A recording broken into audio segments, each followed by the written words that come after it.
Hello, we have Caitlin Weatherstone with us today. Thank you for joining us. Hey, Sarah. Oh, no Hi. problem. Thanks for having me. Hey. All the way from Northern Rivers. Yeah. Yes, and weirdly, I'm the one wearing a jumper. And Yeah. you... And I'm in Melbourne. It's a beautiful day here today, like spontaneous day. Tomorrow it'll probably be freezing, but yeah. Oh, get outside. Get outside. I know. After this, I'm taking the dog for a walk. Yeah. Thank you so much for joining us. Now, so you're working, you're in a business called Life Wild. And you also do a million other things that I can't really get my head around. Could you explain what you do as well, other things? Yeah, no problem. Yeah, I wear many hats, and I don't know whether it's just because I'm a Gemini and I need to have lots of variety in my life, or just like I'm really passionate about lots of issues with children and women and working in this space. And so I feel like there's so many issues that I want to tackle. And so I want to work in as many different forms Yeah. as possible.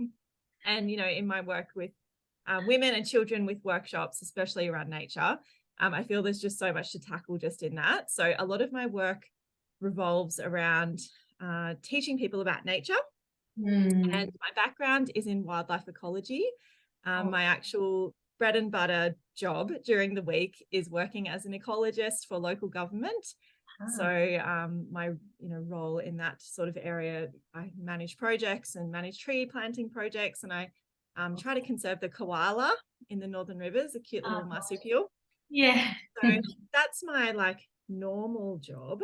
Yeah. My other jobs include managing my business Life Wild, which is a women's and children's rewilding business.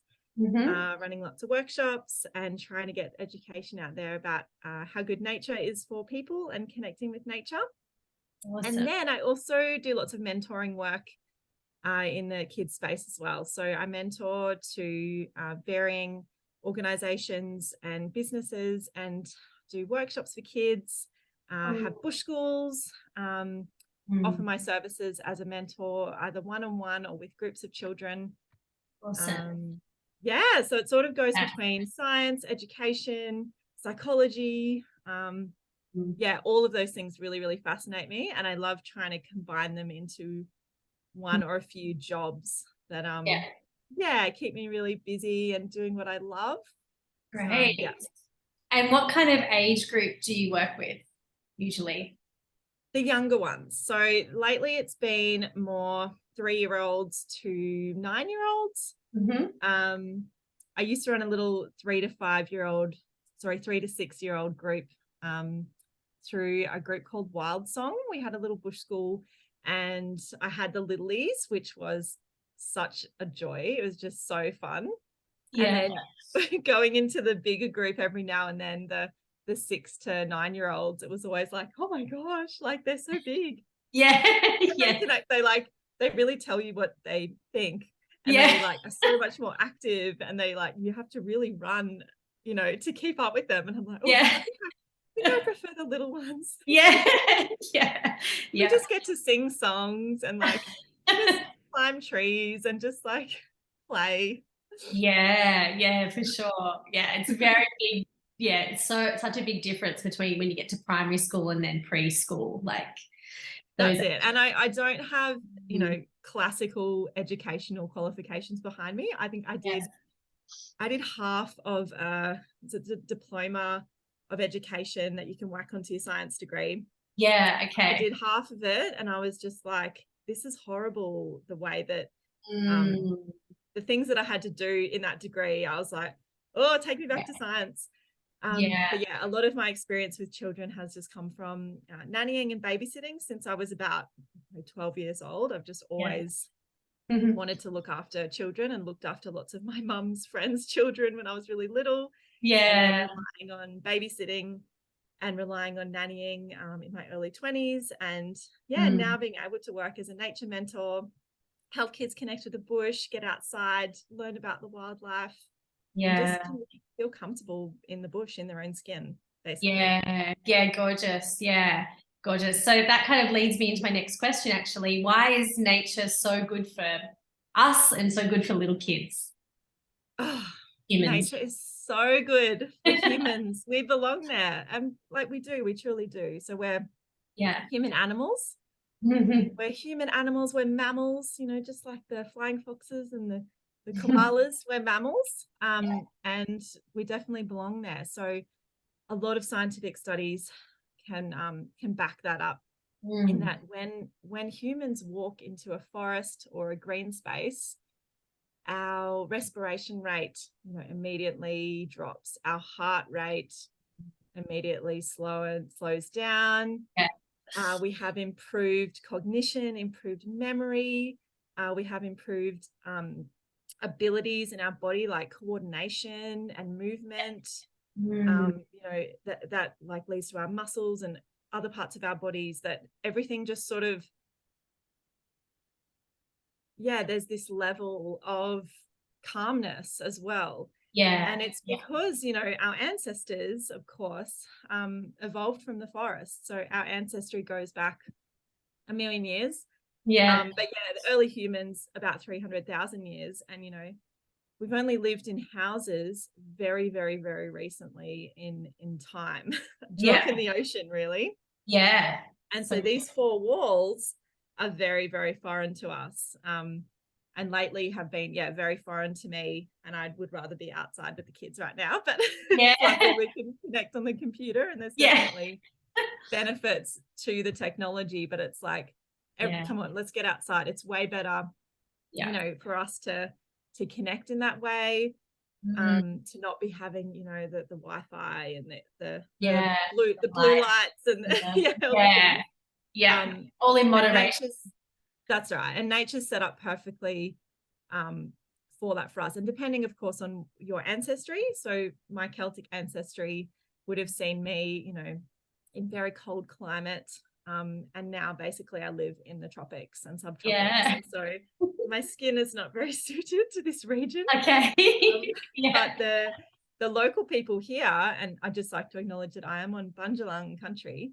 The local Bundjalung people here were perfectly adapted to this area. They thrived on a diet of, all the coastal foods, the crustaceans and all the fish they were eating, and things that were picking up in the sand dunes, and fruits from the forest, and all the shrubs and berries and roots. And there must be benefits of that, right? Like eating from the land for us as humans too. Definitely. So our ancestors have always foraged from the land, and my ancestors in England and Denmark were foraging very different things to what the ancestors of the Bundjalung people were foraging here. But it's still that connection that humans have with the land. So the humans and the plants are speaking to each other. The forests are used to being foraged through. Humans have always lived in our forests. And to disconnect humans from the forest is a really, really big sever to both the forest and humans, because we actually have evolved together and we actually need each other. And a lot of studies have actually been showing lately that the forest is suffering, and certain plants are suffering from not being picked by human hands. Isn't that amazing? Yeah, wow. Yeah, I mean, it makes complete sense when you think about it. It's like, that's how the cycles of nature work, right? It's like, even when you think about the herd of cows stomping on, the grass and, pooing everywhere and all that. So it's all part of the cycle of life and nature. And we need those things to happen. Yeah.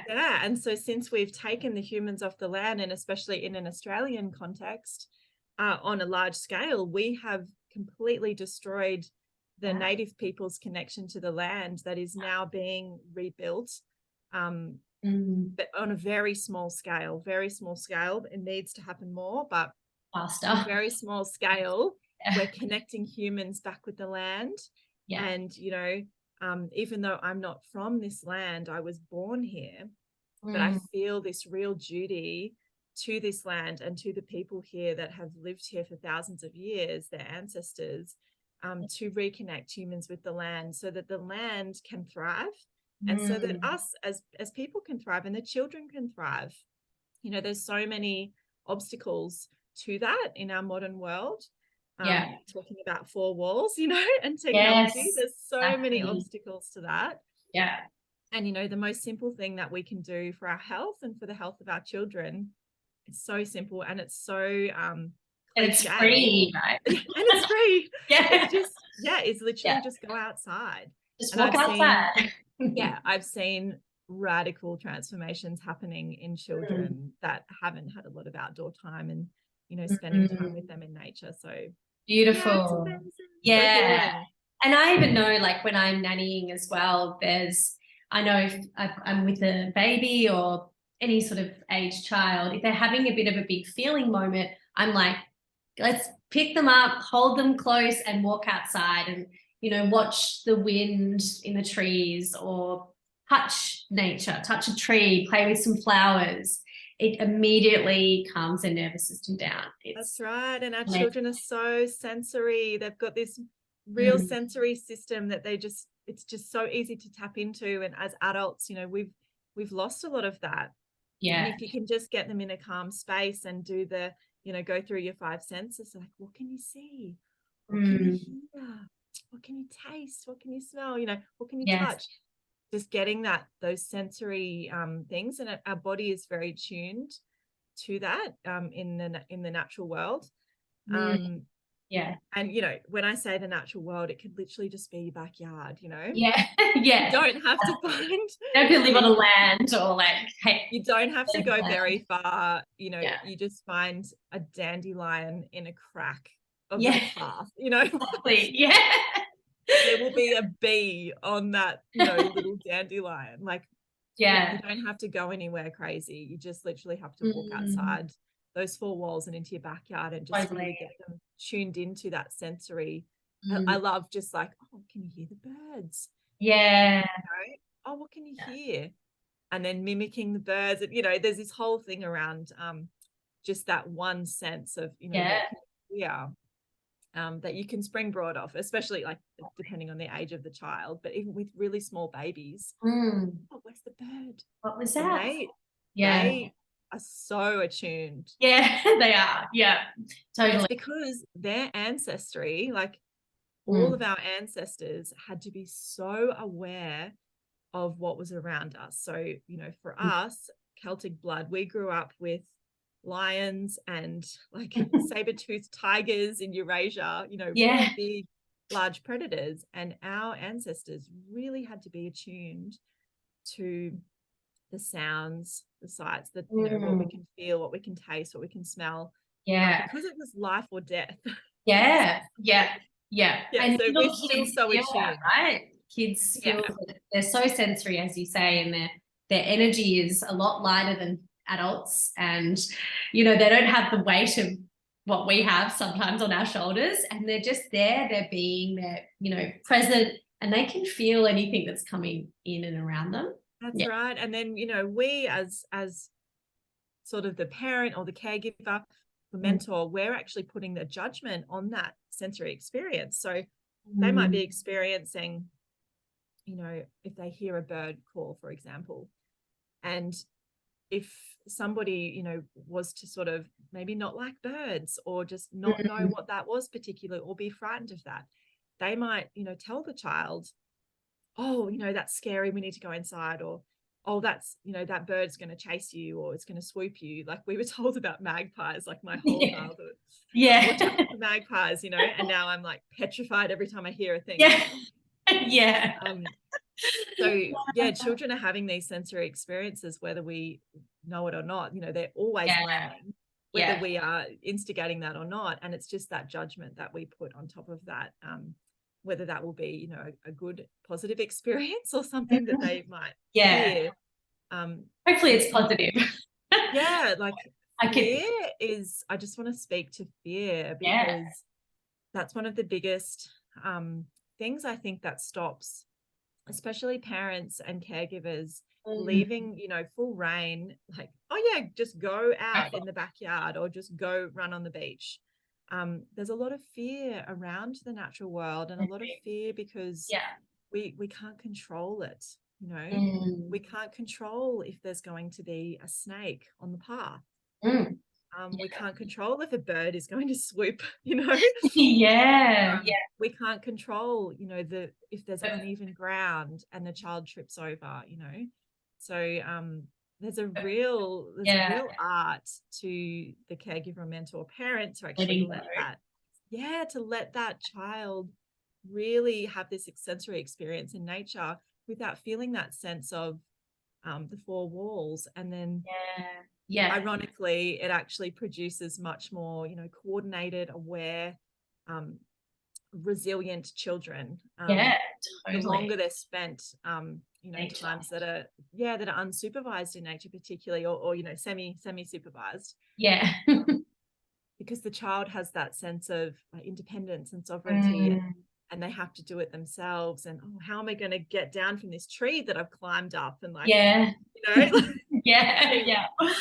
it's a real trusting game, isn't it, for the adult? It's like just trust the little one. Like I mean, depending on what age, I know there are toddlers that can run on the road and not really think about what's happening or if there's any cars coming.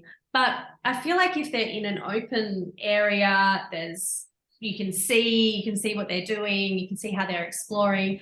Once you're allowed to, like, you trust them and you allow them to do what they're doing, it's almost like, I don't know, there's like a sense of peace that comes over you, the adult, and then you start connecting with nature and you start calming your nervous system down by connecting to nature. And then the children are doing that too. It's like this beautiful, I don't know, co-regulation that happens. That's right. And we are all regulating off each other all the time. And the best way, like if a kid, you know, completely has the zoomies and they really want to run across the road, or they want to express that, you know, that's the way that they want to move their body.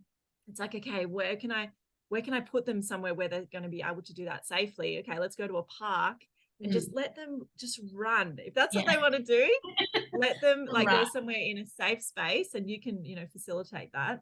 Yes. Yeah, give them that sort of permission to just express themselves freely. Yeah. And then, you know, then it's like, oh, okay, I've expressed that. Yeah. I've heard you say before about, you know, behaviors. There's no bad behaviors ever. There's just these behaviors that need their way of expressing themselves. And nature is the best mirror for what's going on inside the child, particularly when they go to play in nature. It's like, if they're feeling really like frustrated, they'll fall over.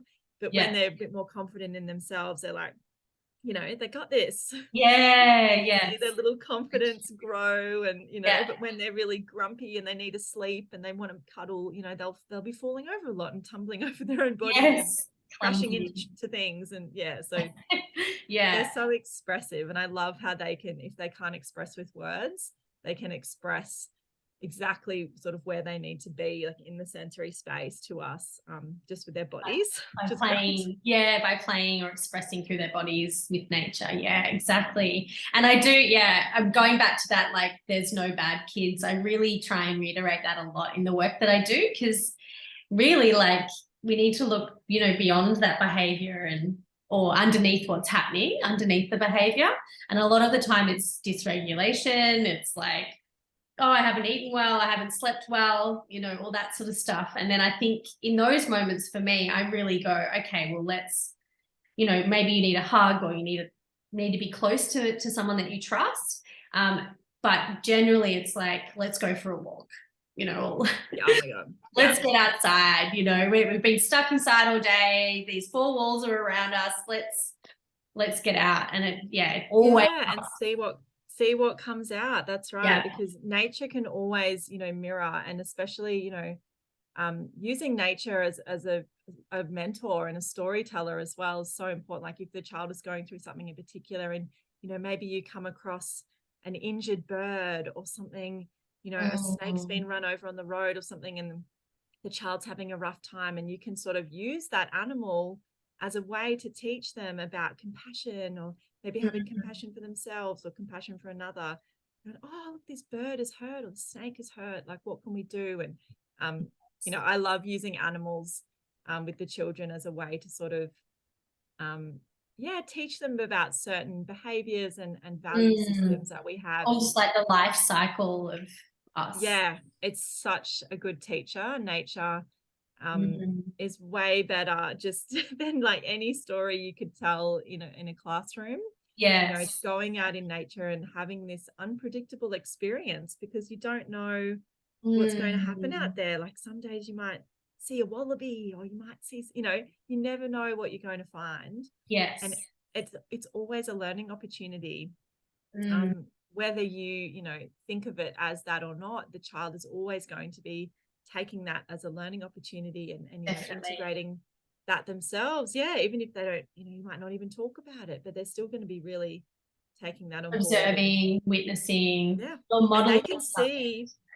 see themselves in other creatures, and we're Yeah. really not that dissimilar from other creatures. We're very closely related. So Yeah. Yeah. yeah, I love that aspect. Yeah. There's So always what a lesson. there's always a lesson. There's always a Always a teaching lesson. moment, isn't there? I often think Always. about that with like mentors or people, adults in my life, like my father and things like that. It's like there's always a teaching moment. I've become like that too now.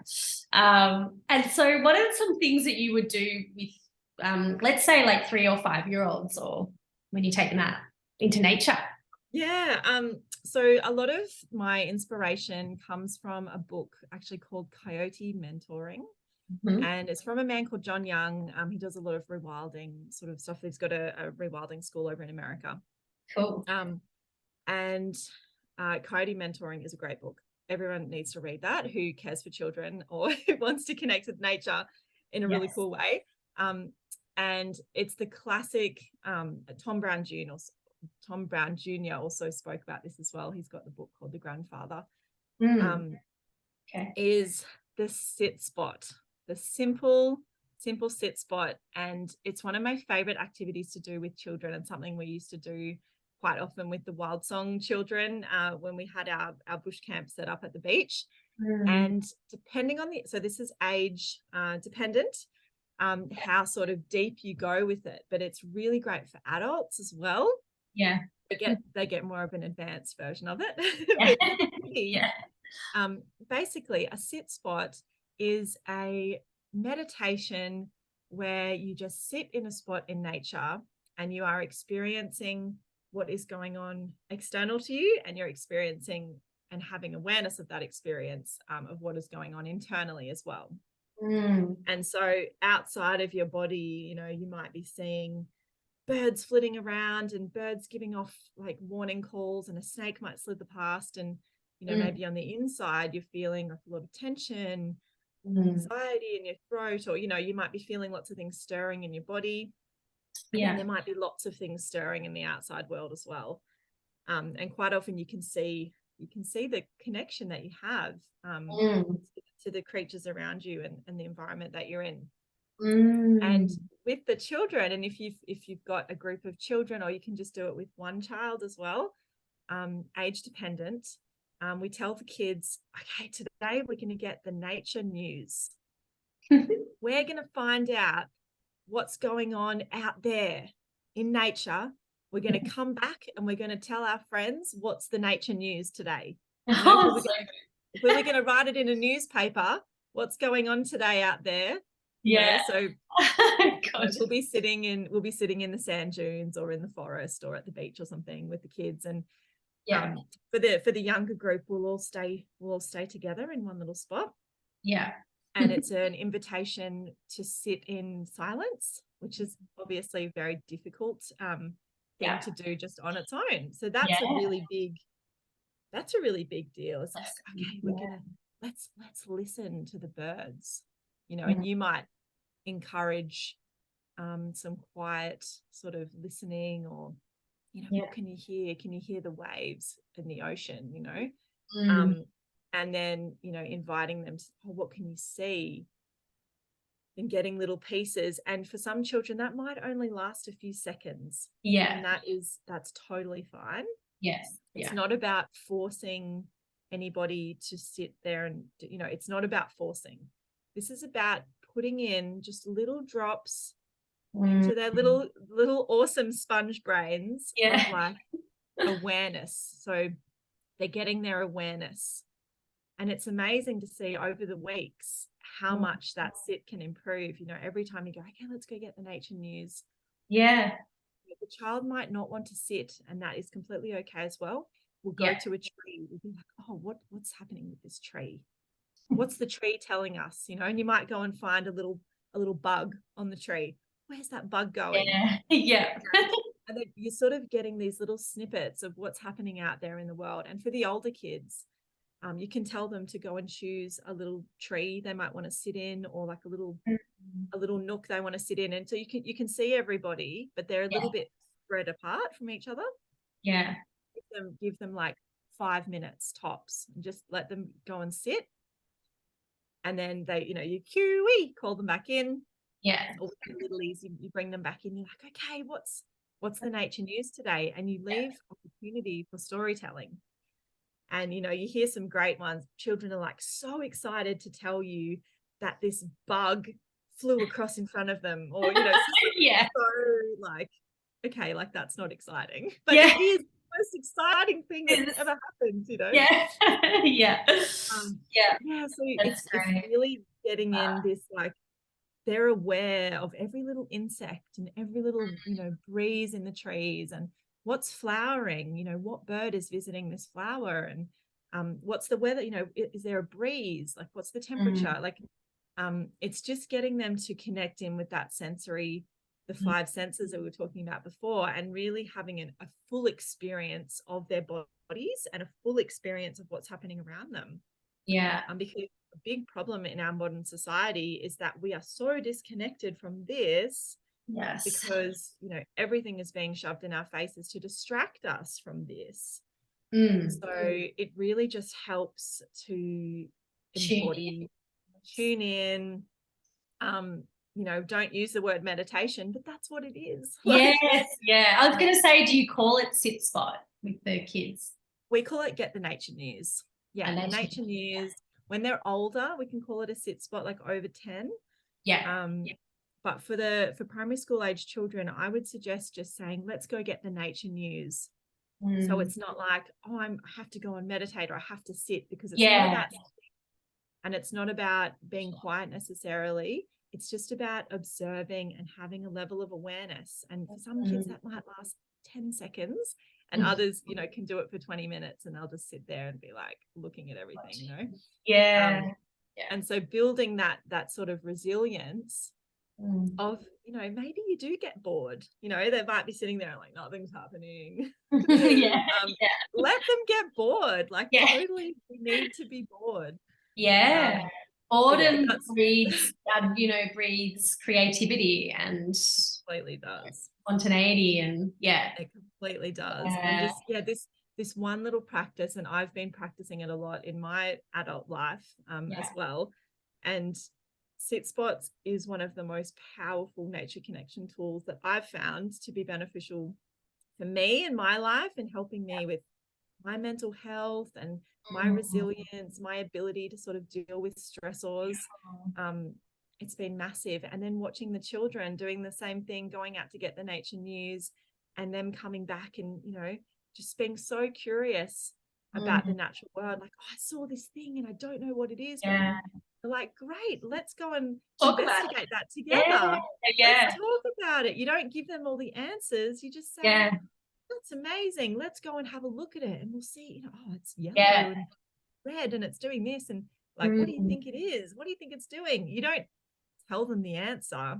Because that's robbing them of their experience. But it's all about that curiosity, right? Like building the curiosity as well. Yeah, I think so. And that's something we lose as adults. One of my favorites. Yeah. I love doing it with adults and kids. At all my workshops, I do sit spots. If anyone comes to my workshops, as a spoiler alert, we're going to do a sit spot. You know, just when you arrive somewhere, you know, and the first thing we do is we always acknowledge the local people. We acknowledge the Bundjalung country that we're on, and we get the kids, we do a little blessing. And then it's like, okay, we're going to, you know, we've got to ask the land for permission that we can be here. And we want to have a communication with the land. It's not about us coming and taking. It's about having this reciprocity with the land and this connection. And the children get that, they pick a flower and they're like, oh, fairies, can I have a flower? They ask permission. Yes. Yeah. And it's just this beautiful way of raising the next generation with this real respect and reverence for the land that we're on, and not this sort of colonialistic view of like, we're going to just take things. It's like, no, we ask, and we feel, and we care. And so it's been really beautiful, like helping children and adults connecting in with that. It's like my favorite ever. And so actually I think we were talking before this, I have done a little bit of spotting by myself as well, after doing a little bit of research on it, and it was beautiful. Like, just, I used to have a spot when I lived in the Northern Rivers where I'd go to, and it was just such a beautiful way to connect to the nature, and like leaving your phone at, in your car, there's no distractions, it's just you and them. And I remember one day, I just wanted to touch on this. One day I was probably there for 10, 15 minutes, and all of a sudden, like, this V of ducks come in and come onto the Bruns River there, and then like this little tiny like a little tiny turtle came past, and it was like all these things just happened. I was like, this is amazing. When you just stop and pay attention, it's amazing. Yeah, so recommend that for sure. That's amazing. And so tell us, just to sort of finish up a little bit, tell us what else you do. You mentioned just then you do workshops with adults. Can you tell us a bit about that? Yeah, so I've got some cool workshops coming up. I'm running a weaving workshop coming up, and we do sit spots a part of that. All my workshops have a bushcrafting element and then the spiritual side of nature connection as well. So it's beautiful to connect both of them. So we do weaving workshops. I teach people how to make primitive fire. Oh, wow. Yeah. And making natural body products as well, ways that we can nourish ourselves with natural Australian products. I've got a 10-day women's retreat that I'm co-facilitating in August as well, called the Wild Women Immersion. Oh, cool. And that's a beautiful 10-day program that I co-facilitate with Nature Culture. Yeah. And we deep dive into lots of sensory experiences in nature. Lots of dance and movement, and lots of nature connection practices, and also lots of wilderness survival skills as well. So we build our own shelters, and we sleep in them, and we do really cool badass women stuff. Wow. Is that up there where you are? Yes, it's near Nimbin in northern New South Wales. And running some children's programs throughout the week, casually, and contracting to other people. Nature Philosophy is a really beautiful organization that I work for as well. Nature connection programs for women and children and families. They do village camps, and I'm one of their mentors. Wow, you're busy. Yeah, there's lots coming up. Yeah, it's beautiful. I just want to be living in village with families all the time. And so I set my life up to yes, there's a lot of computer work, and then I go off for like a week or two, and I'm just in village. I'm actually heading up to Arnhem Land to be in community, in the Marpuru community in northeast Arnhem Land this year. So I'm really excited to go up there and sit with the elders and learn how to weave. With those what a special experience that is. Get to cuddle all the babies. Yeah. How beautiful. Oh, that's so lots coming up. Lots coming up for my business Life Wild, as well as just mentoring in other spaces. But so people can mentor. If you contact any of those businesses, Life Wild, Nature Philosophy, Nature Culture, Wild Song, there's lots. Do you have a website you could tell us about? I do. It's lifewild.com.au.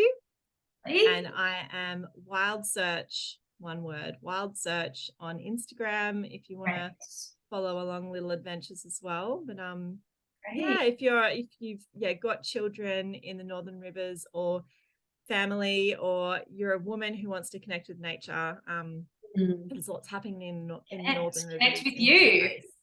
Come and find me. Come find you. Exactly. And do you do, just as a side question, do you do like private mentoring with kids, or? women? I do group work. So if you can organize a group, Okay. Yeah. I do that with my women's work as well. So if you can organize a little group, we can do weaving workshops and beautiful whatever your group sort of needs. Yeah.